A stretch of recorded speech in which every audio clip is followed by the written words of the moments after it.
Engineering mathematics 2 मध्ये आपण revision lecture पाहत होतो. त्या लेक्चरमध्ये आपण 7 क्वेश्चन कंप्लीट केले होते. आता आपण 8 नंबरचा क्वेश्चन पाहूया. क्वेश्चन नंबर 8 आता आपण पाहूया. आणि क्वेश्चन नंबर 9. 2 क्वेश्चन आपण पाहिले की आपलं एक्झॅक्ट डिफरन्शियल इक्वेशन आणि नॉन एक्झॅक्ट डिफरन्शियल इक्वेशन. तर रिव्हिजन कंप्लीट होऊन जाईल. त्याच्यानंतर आपण लिनियर डिफरन्शियल इक्वेशन मध्ये जे काही क्वेश्चन आहेत त्याचं सोल्युशन करू. Now I want to discuss this question. Question number 8. परीक्षामध्ये प्रश्न येतो, सॉल्व दिस इक्वेशन.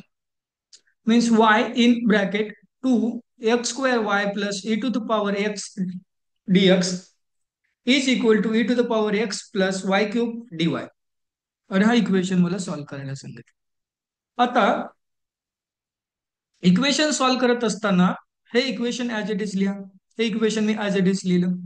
आणि या इक्वेशनला मला स्टँडर्ड फॉर्म मध्ये रिप्रेझेंट करायचं आहे. M D x plus N D Y equal to zero. ह्या स्टँडर्ड फॉर्म मध्ये जर मला रिप्रेझेंट करायचं असेल तर इक्वल टू साईनच्या ही राईट हँड साईडला जी काही व्हॅल्यू आहे ती मला ट्रान्सफर करावं लागेल लेफ्ट हँड साईडला. जर ही व्हॅल्यू मी ट्रान्सफर करत असेल तर इकडल्या राईट हँड साईडला ही व्हॅल्यू प्लस आहे, तर लेफ्ट हँड साईडला ही व्हॅल्यू आल्यानंतर मायनस होईल. ओके. तर मायनस झाल्यानंतर ही व्हॅल्यू काय होईल, तर ही व्हॅल्यू अशा प्रकारे तुम्हाला दिसेल. ओके. ही व्हॅल्यू कशी होईल, means y in bracket 2x² y plus e to the power x dx minus in bracket E to the power x plus Y cube dy equal to 0. याला मी इक्वेशन नंबर 1 म्हणतो. आता ते equation number 1 आहे, ते equation number 1 हे standard form मध्ये represent झालेलं आहे. M D x plus N D y. आता इक्वेशन 1 ला मी कम्पेअर करणार आहे M D x plus N D Y equal to 0 सोबत. म्हणजे मी लिहिणार compare the equation 1 with m D x plus N D Y equal to 0. याला कम्पेअर करा. कम्पेअर करा. जर दोन्ही इक्वेशनला मी कम्पेअर केल्यानंतर मला इथून एम ची व्हॅल्यू मिळेल. एम ची व्हॅल्यू काय आहे, ह्या वाय ला जर मी आतमध्ये मल्टिप्लाय करून घेतलं तर मला व्हॅल्यू काय मिळेल, एम ची value 2x² y² plus y e to the power x. आणि यांची व्हॅल्यू काय मिळेल, जर कम्पेअर केल्यानंतर इथं डीवाय आहे, इथे पण डीवाय आहे, इथं डीवायच्या बाजूला एन आहे, इथे डीवायच्या बाजूला ही व्हॅल्यू आहे. म्हणजे मला यांची व्हॅल्यू काय मिळेल, minus in bracket E to the power x plus Y cube bracket close. ही माझ्याकडे आली यांची व्हॅल्यू. आता मला काय करायचं असतं, मला एमचा पार्शियल डेरिव्हेटिव्ह घ्यायचा असतो विथ रिस्पेक्ट टू वाय सोबत, आणि मला एनचा पार्शियल डेरिव्हेटिव्ह घ्यायचा असतो विथ रिस्पेक्ट टू एक्स सोबत. आता ज्यावेळेस मी एमचा पार्शियल डेरिव्हेटिव्ह घेतो y with respect to y सोबत, तर एक्स ला मला कॉन्स्टंट म्हणून ट्रीट करावं लागेल. 2x² हा कॉन्स्टंट असेल आणि 2y² हा व्हेरिएबल असेल. मला y² डेरिव्हेटिव्ह घ्यायचा आहे विथ रिस्पेक्ट टू वाय सोबत.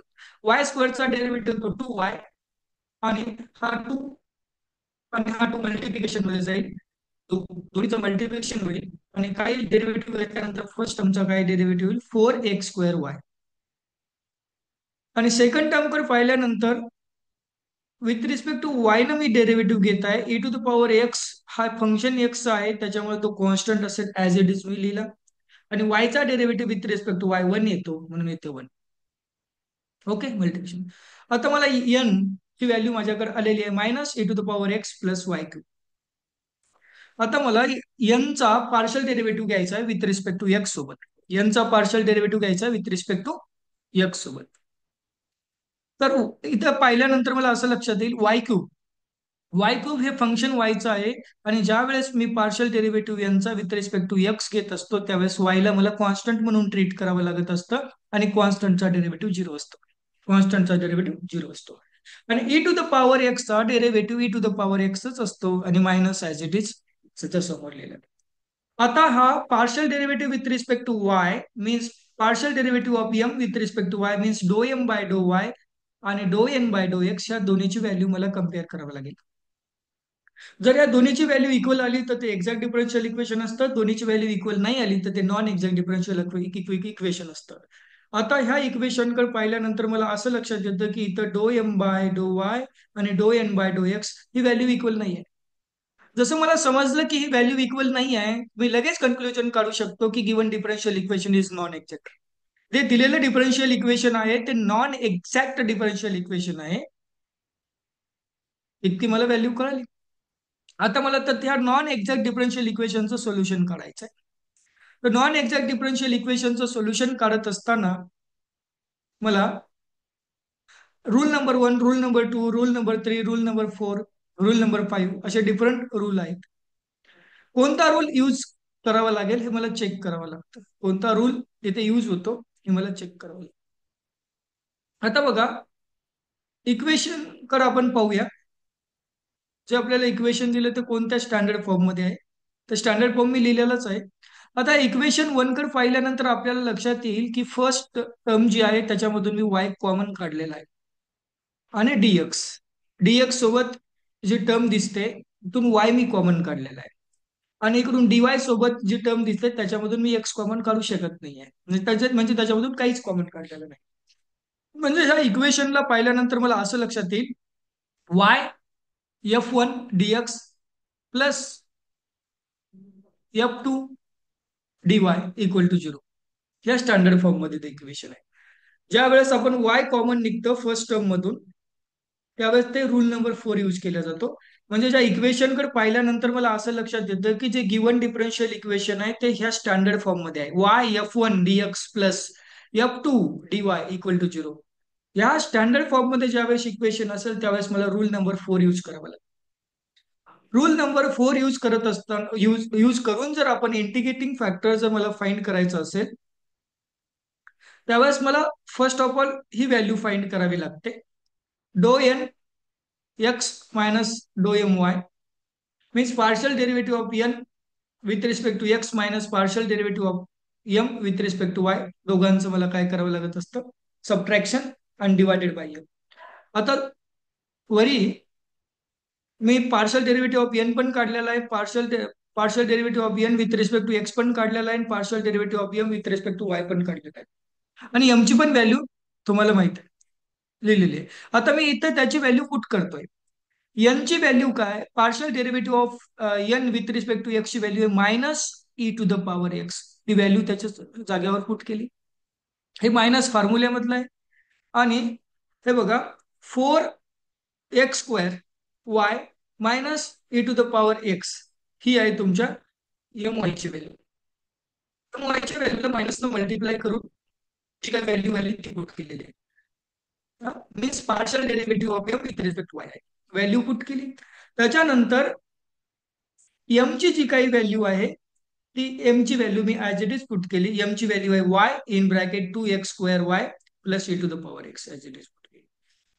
आता पाहिल्यानंतर असं लक्षात येईल की इथे एक minus E to the power x आणि एक minus E to the power x means -2 times e to the power x बनेल, -4x² वाय बनेल. म्हणजे -2 e to the power x -4x² y divided by y in bracket 2x² y plus e to the power x, e to the power x बनेल. Okay.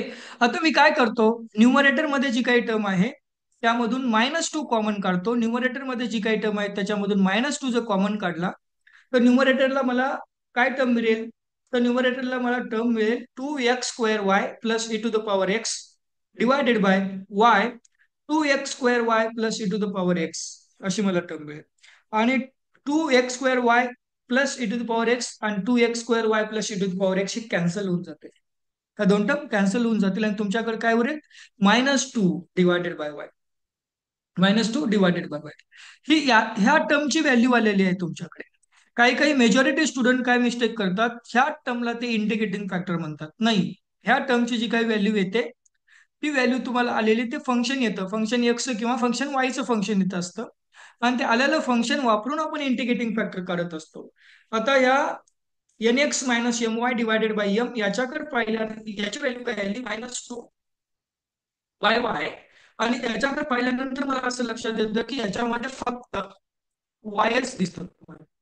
हे function of Y only असेल, म्हणजे हे काय असेल function of Y. आणि आता जो काही फंक्शन ऑफ वाय तुम्हाला आलेला आहे एफ ऑफ वाय, या एफ ऑफ वायचा वापर आपण इंटिग्रेटिंग फॅक्टर काढण्यासाठी करतो, की ना की हा इंटिग्रेटिंग फॅक्टर आहे. चला आता आपण समोर इंटिग्रेटिंग फॅक्टर काढूया. इंटिग्रेटिंग फॅक्टरचा फॉर्म्युला काय आहे? Integrating factor is equal to e to the power integration of f y d y, जो की एफ वाय मी कॅल्क्युलेट केलेला आहे याच्या अगोदर. तो एफ वाय इथं त्याची व्हॅल्यू पुट करायची. एफ वाय ची व्हॅल्यू काय? -2 divided by Y. -2 divided by Y F Y ची व्हॅल्यू पुट केली. -2 हा कॉन्स्टंट आहे. -2 हा कॉन्स्टंट आहे, तो इंटिग्रेशनच्या बाहेर निघेल. Integrating factor is nothing but equal to e to the power -2 integration of 1/y dy. 1/y dy लिहिलं. आता बघा, त्याच्यानंतर माझ्याकडे काय व्हॅल्यू आली? Integration 1/y dy. Integration of 1/y dy चं इंटिग्रेशन काय? Log of Y. Log of Y integration आहे. आता लॉगची प्रॉपर्टी असते, लॉगला जे काही टर्म मल्टिप्लिकेशन मध्ये असतात त्या, इथे काही लॉगला जी काही व्हॅल्यू मल्टिप्लिकेशन मध्ये असेल ती पॉवरला पण जाऊ शकते, पॉवरला जी काही असेल ती मल्टिप्लिकेशन मध्ये येऊ शकते. म्हणजे काय आलं इथे व्हॅल्यू काय? Log e to the power log y raise to y raise to power -2, म्हणजे जो काही -2 मल्टिप्लिकेशन मध्ये आहे तो पॉवरला जाईल, आणि ई आणि लॉग कॅन्सल होतील, आणि तुम्हाला काय मिळेल? व्हॅल्यू मिळेल y raise to power -2. Y raise to power -2 हा इंटिग्रेटिंग फॅक्टर आला. वाय रेस टू पॉवर -2 हा इंटिग्रेटिंग फॅक्टर आला, म्हणजे इंटिग्रेटिंग फॅक्टर तुमच्याकडे काय आला? 1/y². 1/y² हा इंटिग्रेटिंग फॅक्टर आला. जसा मला इंटिग्रेटिंग फॅक्टर कळाला, तर तो इंटिग्रेटिंग फॅक्टर कळाल्यानंतर मी काय करत असतो की त्या इंटिग्रेटिंग फॅक्टरने माझ्या ओरिजिनल इक्वेशनला मल्टिप्लाय करावं लागतं मला. ज्यावेळेस मी माझ्या इंटिग्रेटिंग फॅक्टरनं ओरिजिनल इक्वेशनला मल्टिप्लाय करतो, त्यावेळेस जे येणारं नवीन इक्वेशन असतं ते ऑटोमॅटिकली एक्झॅक्ट डिफरन्शियल इक्वेशन असतं. त्याला मला नंतर चेक करायची गरज नसते, डायरेक्टली मी त्याच्यावर जनरल सोल्युशन फाइंड करू शकतो. आता लेट कन्सिडर करतो आपण integrating factor in bracket mdx plus mdy equal to 0. आता 1/y² हा इंटिग्रेटिंग फॅक्टर आहे, आणि m ची व्हॅल्यू लिहिली 2x² plus e to the power x y dx minus E to the power x plus y³ into dy equal to 0. ही value लिहिली, आणि 1/y² न मल्टिप्लिकेशन करतो, म्हणजे इंडिव्हिज्युअल प्रत्येक टर्मला मी y² न डिवाइड करणार आहे. इंडिव्हिज्युअली प्रत्येक टर्मला मी y² न डिवाइड करणार आहे. आता बघा, हा y² न ज्यावेळेस मी फर्स्ट टर्मला डिवाइड करतो, त्यावेळेस y² कॅन्सल होतील, आणि इथून काय उरेल? मला 2x² ही टर्म उरेल. आता या y² न ज्यावेळेस मी सेकंड टर्मला डिवाइड करतो, इथं दिसते ती second value e to the power x into y divided by y² केल्यानंतर एक वाय कॅन्सल होतील, म्हणजे तुमच्याकडे व्हॅल्यू मिळेल मिळेल e to the power x divided by Y ही टर्म उरेल, dx ऍज इट इज. आता इथं मायनस आहे, मी इथं प्लस ठेवला आणि ह्या मायनसनं मल्टिप्लाय करून घेतला आतमध्ये, आणि आणि ह्या y² न मी डिवाइड करतोय. y² न डिवाइड केल्यानंतर मला काय मिळेल? E to the power x divided by y². हा मायनस न मल्टिप्लाय केल्यानंतर इथं मिळेल -y³, आणि हा -y³ ला ज्यावेळेस मी y² न डिवाइड करतो, ज्यावेळेस y² न मी डिवाइड करतो, त्यावेळेस मला मिळेल -y. ओके, आणि dy equal to 0 as it is. Now आता जे मला हे इक्वेशन मिळालेलं आहे, हे जे इक्वेशन मी इंटिग्रेटिंग फॅक्टर मल्टिप्लाय करून जे मला इक्वेशन मिळालेलं आहे, ते इक्वेशन एक्झॅक्ट असेल. हे इक्वेशन कसं असेल? एक्झॅक्ट असेल. Now this equation is exact. हे इक्वेशन एक्झॅक्ट आले. Now what is general solution for exact differential equation? माहित आहे, general solution for exact differential equation is integration for m dx treating as a y is a constant plus integration of terms of n not containing x. Terms of n not containing x. आता याच्याकडे पाहिल्यानंतर मला असं लक्षात येईल, जो काही माझं एक्झॅक्ट डिफरन्शियल इक्वेशन आहे, त्याच्यामध्ये dx च्या बाजूला जी काही टर्म असते ती असते m ची व्हॅल्यू, आणि dy च्या बाजूला जी काही टर्म असेल ती असेल n ची व्हॅल्यू. इथे माझी n ची व्हॅल्यू काय? E to the power x divided by y² minus y. ही माझी n ची व्हॅल्यू आहे. या सेकंड इंटिग्रेशन मध्ये मला ज्यावेळेस व्हॅल्यू पुट करायची असेल, त्यावेळेस अशाच मला टर्म पुट कराव्या लागतील की ज्याच्यामध्ये x नाही आहे. ह्या टर्म n कडे पाहिल्यानंतर जी काही n ची फर्स्ट टर्म दिसते मला, e to the power x minus E to the power x divided by y², याच्यामध्ये x एक्झिस्ट आहे, म्हणून ती टर्म मला खाली लिहिता येणार नाहीये. मला खाली ज्यावेळेस या सेकंड इंटिग्रेशन मध्ये व्हॅल्यू लिहायची असेल, त्यावेळेस मी फक्त आणि फक्त -y लिहिली ते. ओके, आता एमच्या जागी एमची व्हॅल्यू लिहा, आणि या सेकंड इंटिग्रेशन मध्ये या सेकंड इंटिग्रेशन मध्ये -y लिहा. dy equal to C. त्यांच्या व्हॅल्यू पुट करा. ओके, एमच्या जागी एमची व्हॅल्यू लिहिली. काय आहे एमची व्हॅल्यू? इंटिग्रेशन ऑफ टेटिक is Y is a constant 2x² plus e to the power x divided by y dx plus integration of minus y dy equal to सी. व्हॅल्यू लिहिल्या. आता पहा, मला इंटिग्रेशन सॉल्व्ह करायचं आहे. इंटिग्रेशन सॉल्व्ह करत असताना इंटिग्रेशन हा सेपरेट करा. ऍडिशन एक्झिस्ट आहे मध्ये, ऍडिशन साइन आहे. इंटिग्रेशन सेपरेट करा.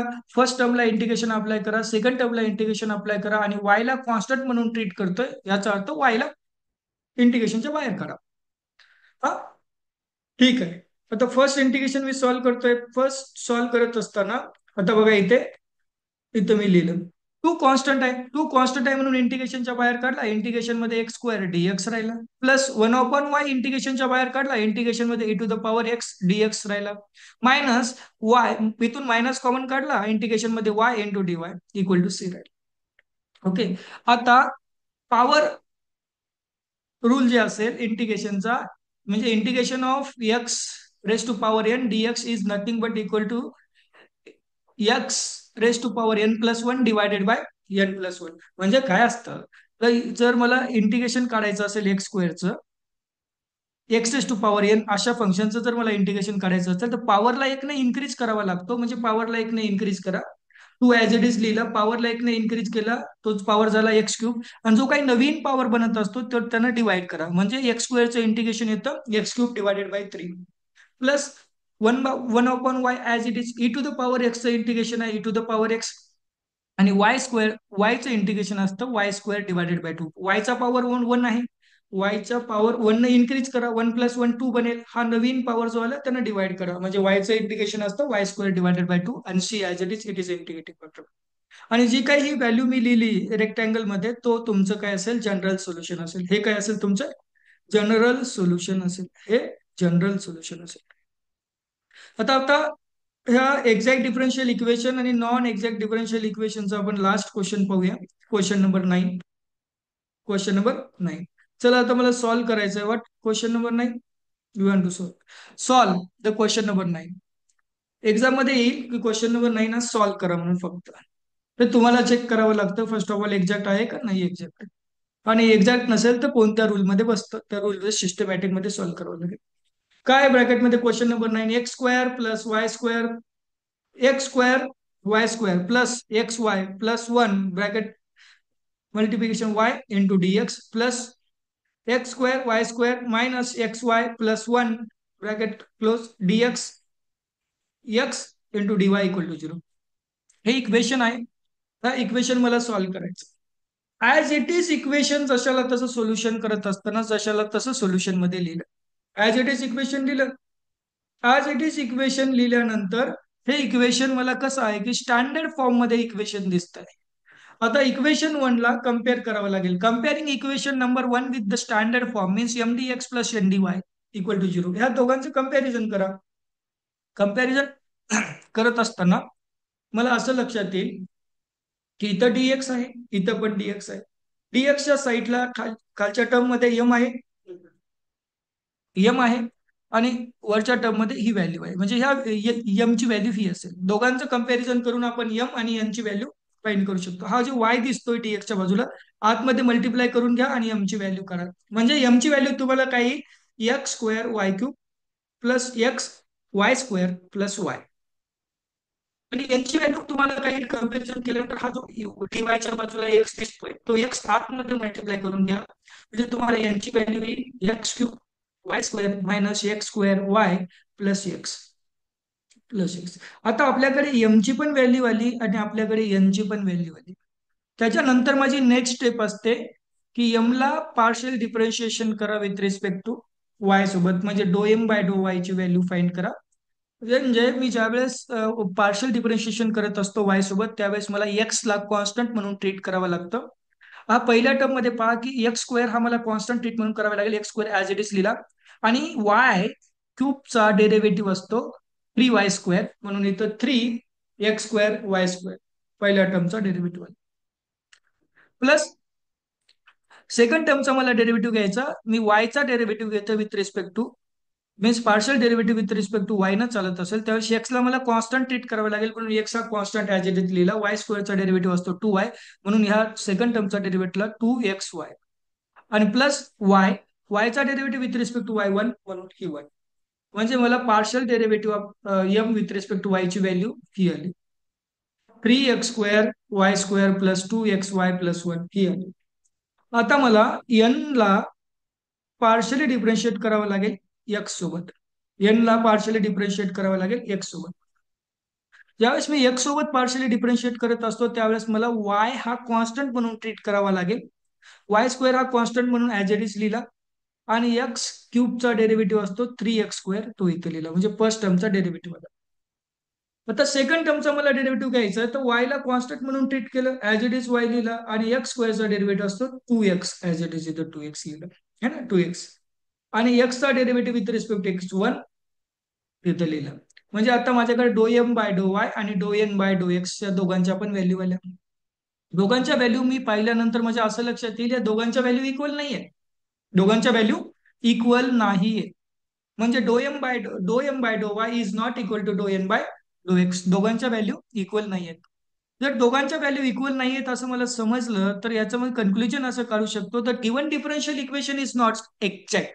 म्हणजे दिलेलं डिफरन्शियल इक्वेशन हे एक्झॅक्ट नाही आहे. जर दिलेलं डिफरन्शियल इक्वेशन ही एक्झॅक्ट नसेल तर मला त्याला एक्झॅक्ट करून सोल्युशन फाइंड करावं लागतं. तर एक्झॅक्ट करण्यासाठी मला गिवन डिफरन्शियल इक्वेशनला इंटिग्रेटिंग फॅक्टरनं मल्टिप्लाय करावं लागतं आणि ते इंटिग्रेटिंग फॅक्टर काढण्यासाठी माझ्याकडे डिफरंट डिफरंट रूल आहेत. 4 प्रकारचे रूल आहेत, सॉरी 5 प्रकारचे रूल आहेत. ओके. आता मला काय करावं लागेल, माझं ओरिजिनल फंक्शन बघावं लागेल की कोणत्या फॉर्म मध्ये आहे. जर ओरिजिनल फंक्शन कडे पाहिल्यानंतर मला असं लक्षात येईल की माझं ओरिजिनल फंक्शन हे f1 Y D x plus f2 x D Y या रूपामध्ये आहे. म्हणजे ज्या वेळेस माझं ओरिजिनल फंक्शन ह्या फॉर्म मध्ये असेल, ह्या रूपामध्ये असेल, त्यावेळेस मी रूल नंबर सेकंड यूज करतो. रूल नंबर सेकंड यूज करत असताना मला काय करावं लागतं, इंटिग्रेटिंग फॅक्टर मला फाइंड करण्यासाठी 1/(1) X M minus Y N ची व्हॅल्यू मला फाइंड करावी लागत असते. एम ची व्हॅल्यू माझ्या इक्वेशन मधून मला घ्यावी लागते. आता या इक्वेशन मध्ये काय करा, एक्स इंटू एम चे व्हॅल्यू पुट करा. ज्यावेळेस एक्स इंटू एम ची मी व्हॅल्यू पुट करतो, इक्वेशन कडे पहा, एम ची व्हॅल्यू तुम्हाला इक्वेशन मध्ये दिलेली असेल. ही बघा, ही आहे तुमची एम ची व्हॅल्यू. या एम च्या व्हॅल्यूला ज्यावेळेस मी एक्स न मल्टिप्लाय करतो तर इथं बनेल x³ y³ plus x² y² plus xy.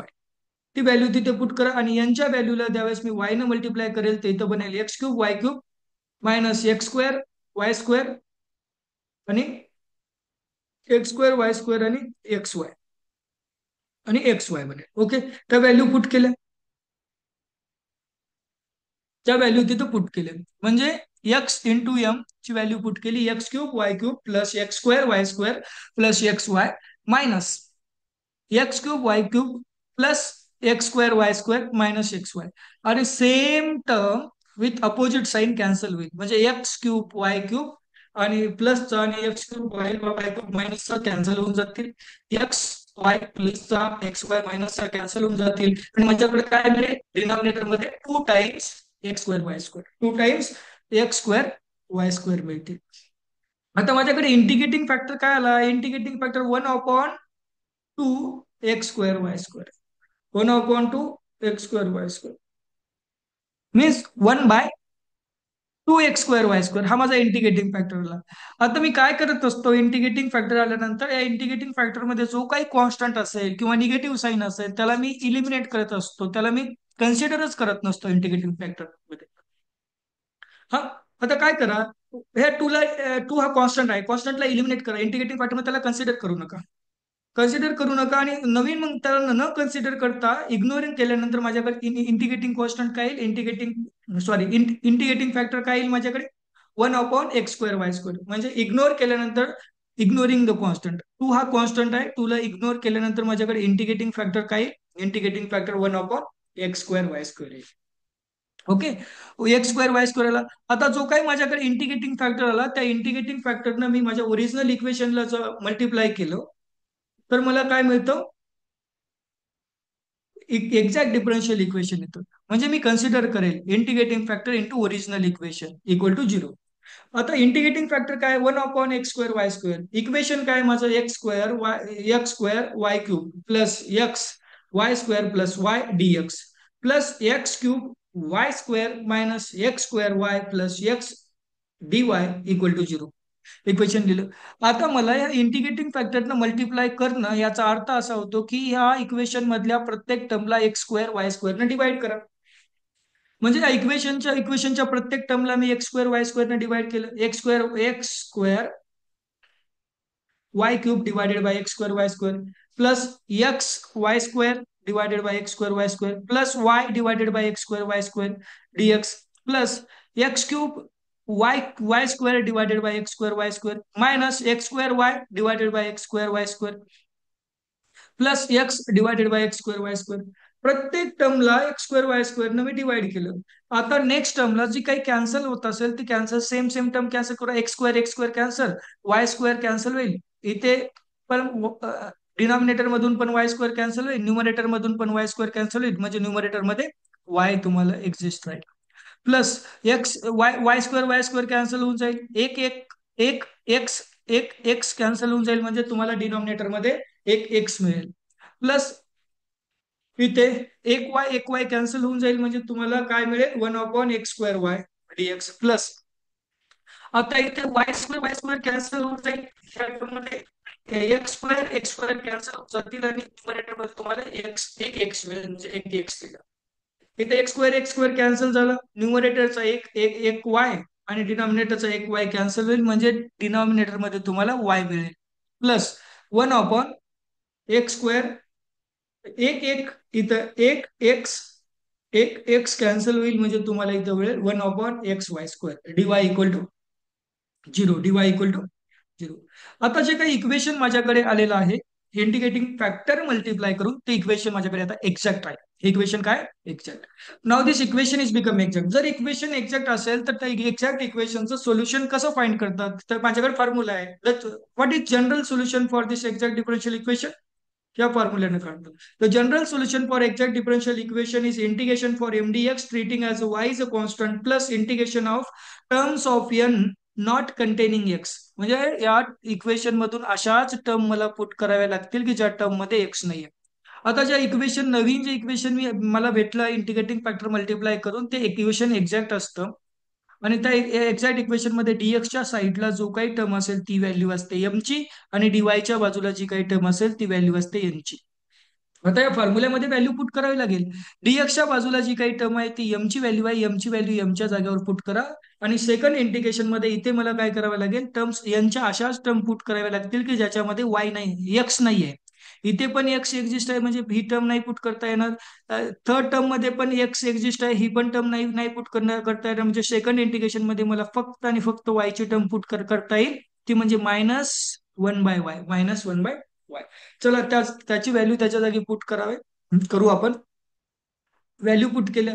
Value put काय केली, एम ची व्हॅल्यू पुट केली.